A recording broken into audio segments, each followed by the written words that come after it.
रमता राम जपो रे प्राणी, अब तो सुन ले राम कहानी।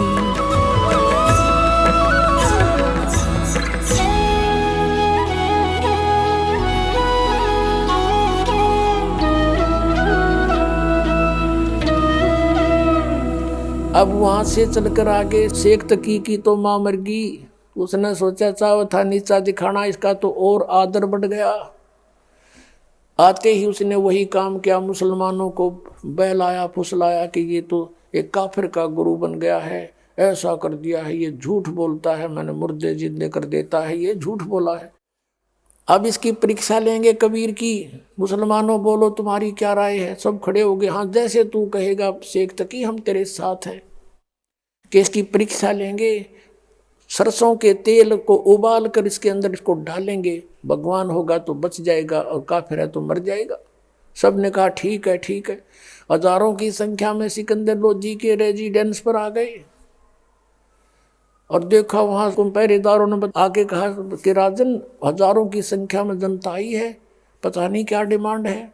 सिकंदर लोधी ने कहा कि बुलाओ, दो चारों को अंदर बुला लो। शेख तकी सब तो आ गए और 10-15 और साथ में दो मौजूद व्यक्ति थे, इम्पोर्टेंट से वीआईपी, सब अंदर चले गए। सिकंदर ने पूछा क्या समस्या है आपकी, कि आपके साथ एक काफिर रह रहा है, आप उसको अल्लाह का अवतार मानते हो, हम उसकी परीक्षा लेंगे, उबलते हुए तेल के कढ़ाई में उसको डालेंगे, अगर वो जीवित रहा तो मान लेंगे ये अल्लाह है। शेख तकी ने सोचा था यूँ मर जाएगा कटे टंटा, सदा का सुख होगा तुझे, और राक्षस वर्ती में था वो व्यक्ति। अब सिकंदर लोधी फिर समस्या में आ गया, कहने लगा तुम बैठो। कबीर साहब को अपने ही मकान में रखा हुआ था, अलग से कमरे में अच्छे आदर से, वहाँ गए, अपनी समस्या बताई कि प्रभु इसने एक बखेड़ा और शुरू कर दिया और मैं कैसे अपने मालिक को उबलते तेल की कढ़ाई में डाल सकता हूँ, एक तरफ मेरी रोजी रोटी, एक तरफ आप हो।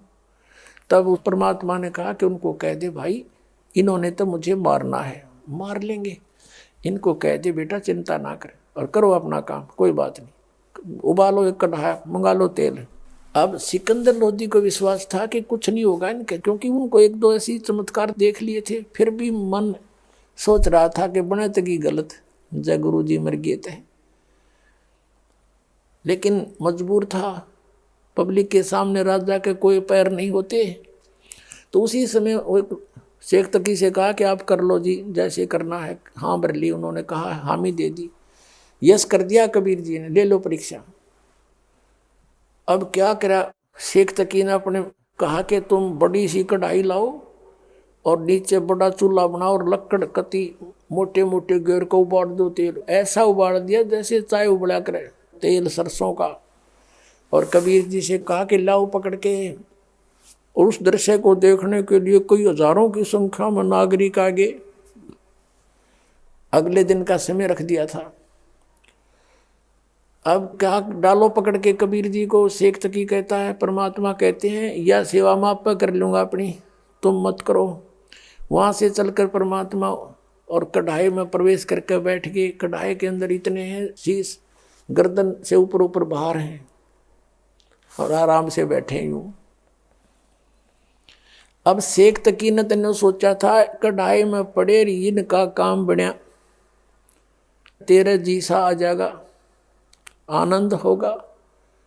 अब वो देख रहा है कि इसका कुछ नहीं हो रहा है, तो आराम से बैठा है। तो क्या कहता है कि राजन ये जादू जंतर जानता है, इसने तेल की तासीर ठंडी कर रखी है, गर्म नहीं है, वैसे उबलता नजर आ रहा है। अब सिकंदर लोधी ने सोचा कि ला चेक करता हूँ, उंगली डालने की चेष्टा करने लगा तो परमात्मा बोले कि राजन इस मूर्ख के कहे तो इसमें हाथ मत दे दिए, इसकी कोई फारेनहाइट का बिना बेरा कितनी डिग्री तो बाल रखे कसाईयों ने, उंगली नहीं रहेगी तेरी, इसमें डालना मत। लेकिन सिकंदर लोधी ने सोचा गुरुजी नहीं जले, तेरी एक उंगली का के बिजली पड़ेगी। उसने नाटते नाटते उंगली दे ही दी। जितनी उंगली तेल में गई थी उतनी कटके वहीं खत्म हो गई, निशान नहीं पाया उसका, और बेहोश हो गया राजा। इतनी पीड़ा हुई इसको।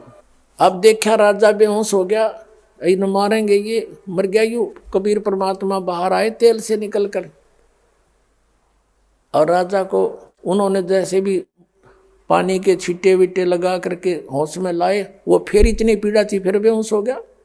राजा ने इतनी पीड़ा कभी देखी नहीं थी।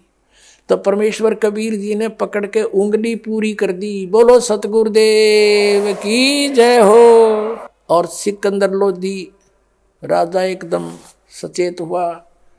वहाँ देखने वाले हजारों की संख्या में लोगों ने परमात्मा कबीर जी की जय जयकार करी, उनसे उपदेश लिया। हिंदू और मुसलमान उनके शिष्य बन गए।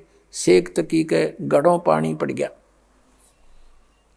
अब कहते नीच व्यक्ति अपनी नीचता को त्यागता नहीं। कबीर परमेश्वर की वाणी है, राज तजना सहज है, सहज त्रिया का ने, और मान बढ़ाई ईर्षा दुर्लभ तजनाइए।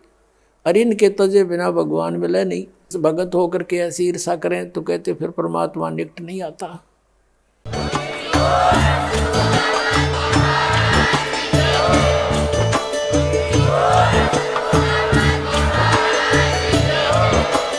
आप सुन रहे थे जगत गुरु तत्वदर्शी संत रामपाल जी महाराज जी के मंगल प्रवचन। अधिक जानकारी के लिए विजिट कीजिए हमारी वेबसाइट www.jagatgururampalji.org। संत रामपाल जी महाराज जी के शुभ आशीर्वाद से पूरे विश्व भर में 500 से भी ज्यादा नाम दीक्षा केंद्र हैं, जिन पर संत रामपाल जी महाराज जी द्वारा ऑनलाइन निशुल्क नाम दीक्षा दी जा रही है। अपने नजदीकी नाम दीक्षा केंद्र का पता करने के लिए संपर्क करें 8222880541।